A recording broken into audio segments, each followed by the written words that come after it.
Ça m'a tué. Daniel Balavoine. Ses fans ont failli mener sa fille à sa perte. Johanna n'était pas encore née quand son papa, Daniel Balavoine, est mort à bord d'un hélicoptère. Pourtant, la jeune femme a longtemps souffert de cette absence. Les enfants de stars qui souffrent de la comparaison avec leurs parents sont monnaie commune.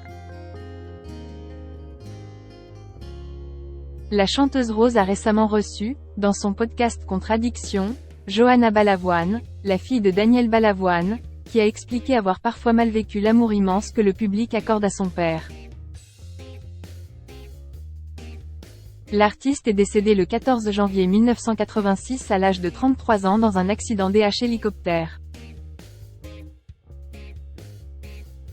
Il avait laissé derrière lui son fils Jérémy et son épouse Corinne Barcessa, dite Coco, qui était enceinte.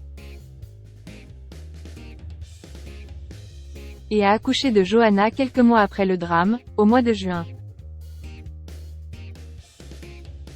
Je voulais juste Kwan Maïm. Elle n'a jamais connu son père mais Johanna Balavoine a très vite constaté qu'il était un monument du patrimoine français. Pendant des années, je me suis cru comme mon père, parce que Kwan voulait que je sois comme lui, et ça m'a tué. Les gens l'aiment tellement qu'il aimerait que ça continue, je ne peux pas faire ça, a-t-elle expliqué. Jay voulu pour la mauvaise raison, je voulais juste Kwan Maïm.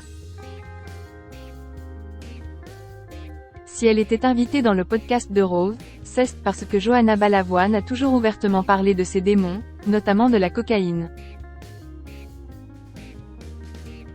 Elle avait, entre autres, sorti une bande dessinée à ce sujet intitulée Les lions endormis. Jen ait pleuré des nuits. Si elle estime que son père était une personne festive, Johanna Balavoine ne puise pas ses propres addictions dans les siennes. Je crois que c'était un bon vivant, soulignait-elle. Je pense que pour faire ce qu'il a fait, il aimait la vie. Je crois que c'était un fêtard quand même, il a essayé des trucs, je crois qu'il fumait des joints. Je crois que ça lui est même arrivé de prendre de la coke, mais je ne pense pas que c'était quelqu'un de. Je ne crois pas, de ce que je sais.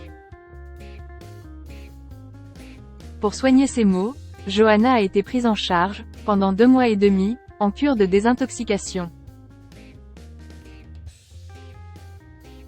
Jen ait pleuré des nuits, se souvient-elle. Ce qui est dur, c'est quand on sort. Il faut commencer à tout déconstruire.